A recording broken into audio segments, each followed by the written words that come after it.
Iron sharpens iron. Eala, Gauff help each other prepare for Australian Open. MANILA, Philippines.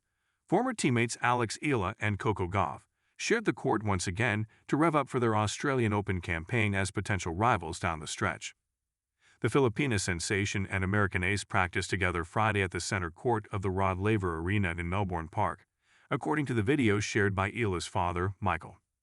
It's a reunion of sorts for Eala, 20, and former World No. 2 Gauff, 21, after teaming up in the Italian Open last year. Eala, with a career-best WTA No. 49, and World No. 3 Gauff, then in their first doubles stint together, reached the Italian quarterfinals before bowing to reigning champion and home bets Sara Errani, WTA doubles No. 3, and Jasmine Paolini, WTA singles No. 7, 5-7, 6-3, 7-10. But starting this weekend, the good friends will be on the different ends of the court. Eala and Gauff are both on the upper half of the stacked 128-player bracket, possibly colliding by the fourth round should the stars align for the Filipina pride. Gauff, a two-time Grand Slam and one-time WTA Tour Finals champion, is one of the heavy title favorites, projecting to enter the fourth round and later with ease, starting with a first-round duel against WTA No. 91 Kamila Rakimova of Uzbekistan. It's a tall order for Eala, who's just getting started in her WTA rise, on the other hand, as she goes up against WTA No. 100 Alicia Parks of the United States, who shares the record as the fastest female server in history with Venus Williams at 129 miles per hour. Waiting in the second round is either WTA No. 19 Karolina Muchova of Czechia or WTA No. 37 Jacqueline Christian of Romania. Eala's pathway to the finish line feature even bigger guns when they're on with World No. Emma Navarro of the United States projected to stand in the way by the third round before even earning a shot at Gauff. Then it would be either No. 8 Mira Andreeva of Russia or No. 12 Elena Svitolina of Ukraine by the quarterfinals and either No.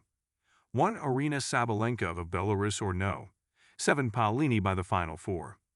Expected to rule the other bracket are either No. 1 Iga Swiatek, No. 4 Amanda Anisimova of the United States, No. 5 Elena Rybakina of Kazakhstan, or a familiar foe in No. 6 Jessica Pegula of the U.S. Eala's tormentor in the Miami Open, for an explosive finale. For now, Eala is just soaking in the moment of her Australian Open main draw debut after multiple qualifying rounds as a wild card in junior stints as former World No.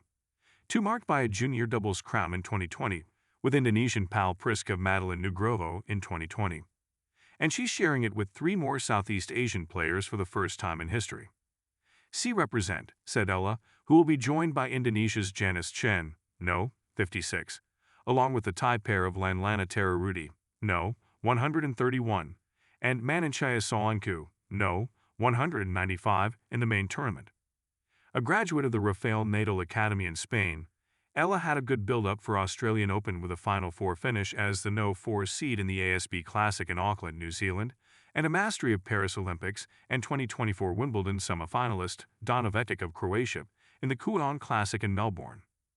Eala begins her quest for that tough but not improbable journey on Monday, January 19 at 8 a.m. at a still-to-be-determined court in Melbourne featuring the Rod Laver Arena, John Cain Arena, Margaret Court Arena, and the newly built Kia Arena. Her campaign in the Australian Open will determine her availability for her first-ever home tournament at the historic WTA 125 Philippine Women's Open from January 26 to 31. A qualification by Eala in the fourth round or in the second week of the AO running until February 1 would make her unavailable for the first WTA tournament in the Philippines ever, which is set to feature a total of 24 Australian Open players.